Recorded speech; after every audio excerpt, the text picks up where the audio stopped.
Začnime jednoduchou otázkou. Čo sa stane, keď sa rozhodneme zmiznúť? Nie v zmysle úteku, ale voľby. Voľby odstúpiť od všetkého, čo nás obklopuje. Tí, ktorí zmiznú, neodchádzajú z miesta, neutečú pred problémami. Sú to ľudia, ktorí si zvolili skutočný návrat k sebe samým. Nie sú to samotári v pravom slova zmysle, ale tí, ktorí sa rozhodli vystúpiť z kolobehu, aby sa na chvíľu zastavili a pozreli sa na svet novými očami.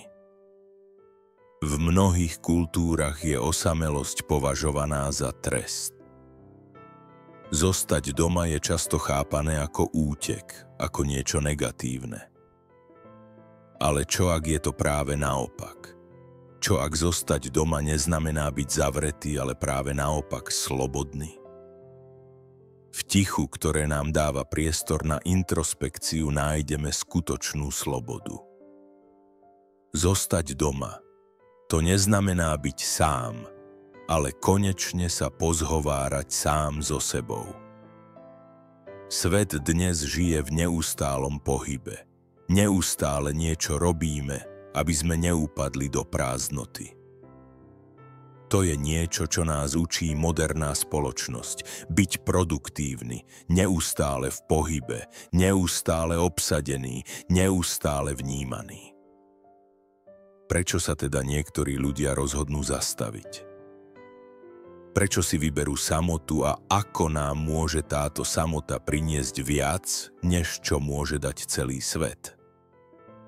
Alan Watts často rozprával o tom, že skutočná sloboda nepochádza z vonkajších úspechov, ale zo seba poznania, z vnútorného pokoja. Je to len vtedy, keď sa rozhodneme byť chvíľu sami, keď prestaneme behať, že naozaj počuť svoj vnútorný hlas. Hlas, ktorý v zhone a neustálom ruchu sveta utláčame. A čo ak sa ukáže, že ticho nie je naším nepriateľom, ale zrkadlom, ktoré nám ukáže pravdu o nás samých? Strach zo samoty, zrkadlo ticha. Strach zo samoty je jedným z najhlbších a najviac zakorenených strachov našej spoločnosti. Bojíme sa, že keď ostaneme sami, stratíme sa. Že náš svet bude prázdny, že budeme musieť čeliť nepríjemným pocitom, ktoré sme doteraz ignorovali. Ale práve v samote začíname chápať niečo zásadné. Samota nie je nepriateľ, je to nástroj, ktorý nám umožňuje vnímať svet s väčšou intenzitou, hlbšie a jasnejšie. Naša spoločnosť nám vtláča do hlavy, že len keď sme v pohybe, len keď sme v kontakte s inými, len keď sme aktívni a vyťažení, sme hodnotní. Ale pravda je iná. Ticho nie je prázdne. Ticho neznamená prázdnotu, ale možnosť na seba poznanie.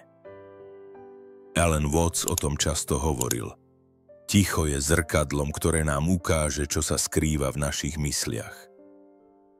Keď sa rozhodneme zostať doma, začneme si uvedomovať, že sa nepotrebujeme predvádzať. Ticho nám ukáže, že sa nemusíme kompenzovať neustálým dosahovaním, aby sme boli hodnotní. Zrazu prestaneme byť závislí na tom, čo o nás hovoria iní. A čo je najkrajšie na tejto transformácii? Prestávame sa báť toho, čo sa skrýva v nás samých. Keď sa v tichu pozrieme na svoju minulosť, svoje rozhodnutia a svoje chyby, nevidíme už len bolesť, ale lekcie, ktoré nás formovali. A zrazu sa objavíme v úplne novom svetle. Strach zo samoty zmizne, pretože už nevidíme samotu ako hrozbu, ale ako príležitosť na osvietenie. Keď sa rozhodneme na chvíľu odstúpiť, zistíme, že nie sme stratení v samote. Nie sme osamelí, pretože naozaj nikdy neboli osamelí, iba sme nevideli sami seba. Zostať doma je akt, ktorý nám dáva priestor na to, aby sme poznali a pochopili našu vnútornú podstatu. Samota, ticho, nepretržité pokojné chvíle nám dávajú dar byť skutočne prítomný, čo je niečo, čo väčšina z nás nikdy nezažila. Zrazu si uvedomíme, že nie je potrebné neustále byť niekým. Nie je potrebné niečo dokazovať, pretože skutočná hodnota je v tom, kým sme vnútri. A ticho nám to ukazuje. Zostať doma nám ukazuje, že nemáme čo skrývať pred svetom, pretože práve v tomto tichu sa stávame najviac autentickými. To je ten okamih, keď prestávame byť verní len spoločenským normám a začíname byť verní sami sebe. Ale prečo teda niektorí ľudia stále nevedia akceptovať samotu? Prečo sa boja byť sami so sebou? Prečo je také ťažké vydržať v tichu? Všetci sme boli podrobení spoločenským normám, ktoré nám hovoria, že len aktívna účasť na spoločenskom živote nás robí platnými. Spoločnosť nám vtláča do hlavy, že neustály pohyb znamená život. Ale čo ak je to presne naopak? Čo ak je to práve v okamihu, keď sa zastavíme, že začneme opravdivo žiť? Ticho a jeho moc, ticho ako zrkadlo. Ticho, ktoré nás môže desiť, nie je nepriateľom. Je to práve zrkadlo, ktoré nám ukáže, čo sa skrýva v našich mysliach. Keď sa rozhodneme zostať doma, začneme si uvedomovať, že sa nepotrebujeme predvádzať. Ticho nám ukáže, že sa nemusíme kompenzovať neustálým dosahovaním, aby sme boli hodnotní. Zrazu prestaneme byť závislí na tom, čo o nás hovoria iní. A tu prichádza vlastná sloboda. Keď sa zbavíme potreby byť videní, začíname vidieť svet inak. Už nehľadáme neustálu pozornosť, nebežíme za uznaním. Skutočné naplnenie prichádza zvnútra, nie z vonkajších atribútov, ako sú uznanie alebo obdiv. A keď sa prestaneme báť, že budeme neviditeľní, nájdeme slobodu, ktorá je nezávislá od toho, čo robíme alebo ako nás vidí svet. Ticho nám umožňuje počuť našu vlastnú pravdu. Keď sa rozhodneme zostať doma, zistíme, že nie sme osamelí, že sme len oslobodení od vonkajších rušivých elementov. A práve v tejto slobode sa začína naša transformácia. Zostať doma nie je pásom, ale cestou. Je to cesta do seba samého, kde zistíme, že najväčší nepriateľ, ktorého sme si vytvorili, nie je nikto iný, ale náš vlastný strach z ticha. A keď sa tomu strachu postavíme čelom, začneme spoznávať svoju vlastnú silu. Zamyslite sa na chvíľu. Aký je vlastne náš strach zo samoty? Kedy sme sa rozhodli, že ticho je nepríjemné? Keď prestaneme byť v kontakte s druhými, prestaneme byť platní. Alebo je to práve v tom tichu, keď sa na chvíľu vzdáme potreby byť videní, že sa začneme skutočne objavovať. A práve v tichu začíname pochopiť, že sme vždy boli celí. Že nikdy nebolo treba niečo dokazovať. Ticho nás učí, že neexistuje nič, čo by nám chýbalo.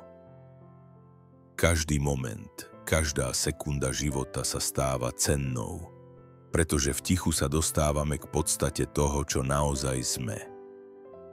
Nie sme to, čo robíme, ani to, čo nám hovoria iní.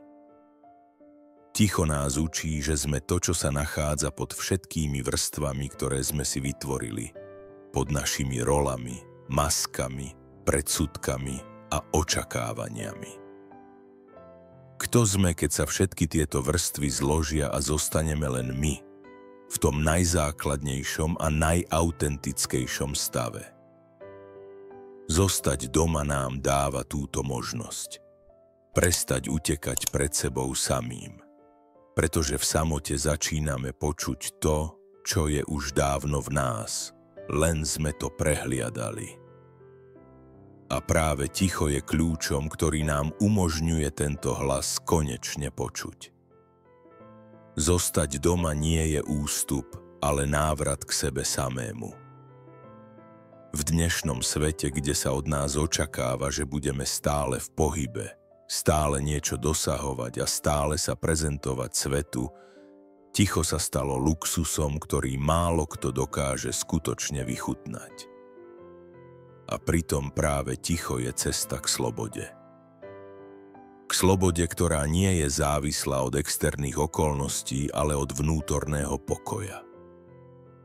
Keď sa rozhodneme zostať doma, môžeme zrazu pochopiť, že všetky naše obavy a strachy vyplývajú zo snahy prispôsobiť sa svetu, ktorý nás neustále tlačí do nečinnosti, len aby sme sa stali súčasťou zdanlivej reality.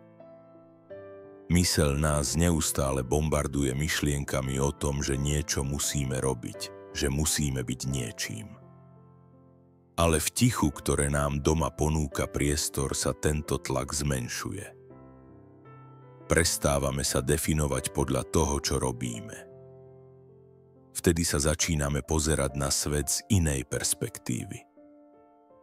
Zrazu sa nám ukazuje, že svet, ktorý sme považovali za hektický, je v skutočnosti iba reflexiou našich vnútorných chaosov. Ak sme vnútorne pokojní, svet okolo nás sa stáva pokojnejším. Keď si nájdeme čas na seba uvedomenie, môžeme naozaj pochopiť, čo je pre nás dôležité, čo nám skutočne prináša hodnotu a radosť. A to nie je niečo, čo môžeme získať zo sveta. To je niečo, čo musíme nájsť v sebe. Týmto sa dostávame k ďalšiemu kľúčovému momentu. Zostať doma je o tom, že sa rozhodneme žiť naozaj v prítomnosti. Každý okamih, každá sekunda je plná hodnoty, ak sa rozhodneme byť plne prítomní. Prestávame sa tlačiť za budúcnosťou alebo sa obzerať za minulosťou. Žijeme jednoducho v okamihu, ktorý je teraz pred nami. A to je miesto, kde sa rodí skutočný pokoj. Alan Watts vo svojich prednáškach hovoril o tom, že najväčší problém ľudí spočíva v tom, že nevedia, ako byť prítomní. Sme neustále zaneprázdnení myslením o tom, čo bude zajtra alebo čo sme spravili včera. Zostať doma, byť v tichu, nám umožňuje byť plne prítomný v našich myšlienkach, emóciách, v našom živote. A práve v tejto prítomnosti nachádzame to, čo sme celý čas hľadali, skutočnú slobodu. Keď prestaneme byť závislí na externých faktoroch a začneme si uvedomovať, že všetko, čo potrebujeme na to, aby sme boli šťastní, už máme vo vnútri, stávame sa slobodnými. Sloboda neznamená byť bez zodpovednosti. Sloboda znamená byť plne prítomný. Byť schopný spoznávať a prijať každú časť seba samého. Zostať doma, byť v tichu nie je o izolácii, ale o znovu objavení sa. Je to cesta k autentickému životu, ktorý nie je definovaný tým, čo robíme, ale tým, kým sme. Je to návrat k vlastnej pravde. A práve tu, v tomto návrate k sebe samému, nachádzame niečo, čo nám často uniká v ruchu sveta. Vnútorný pokoj, ktorý nepochádza z vonkajších faktorov, ale zo samotnej našej existencie. Tento proces nie je vždy jednoduchý.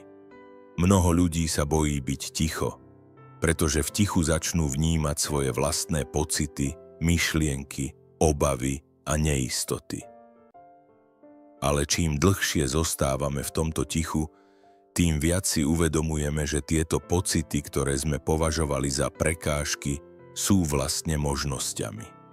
Možnosťami na rastu, na sebapoznanie, na transformáciu. Zostať doma nie je len o tom uniknúť pred svetom. Je to o tom, že sa vraciame k sebe, aby sme sa stali silnejšími, pokojnejšími a viac v súlade so sebou samými. A keď sa rozhodneme byť prítomní v tichu a oslobodíme sa od tlaku sveta, uvedomíme si niečo veľmi dôležité. Nie sme len divákmi nášho života, ale sme aktívnymi tvorcami toho, čo prežívame. Zostať doma nie je pasívne zúfalstvo, nie je to útek. Je to akt sebareflexie, návrat k sebe samému, kde sa naozaj stretáme so svojimi myšlienkami, obavami, ale aj so svojím skutočným potenciálom. Z ticha prichádza premena. V tichu začíname vnímať veci inak, čím získavame nielen slobodu, ale aj schopnosť skutočne žiť. A tak na budúce, keď vám niekto povie, že zostať doma je plytvanie časom, usmejte sa. Pretože vy viete, že skutočný život nezačína v pohybe, ale v tichu. A vy, ktorí ste sa odvážili zostať, ste už na ceste k tomu, čo skutočne hľadáte, pokoju a slobody, ktorá vychádza zo seba samého. Ak vás tento pohľad na svet oslovil, zanechajte komentár, zdieľajte video a nezabudnite sa prihlásiť na odber, aby ste nezmeškali ďalšie videá, ktoré vás pozvú na ďalšiu cestu seba poznania.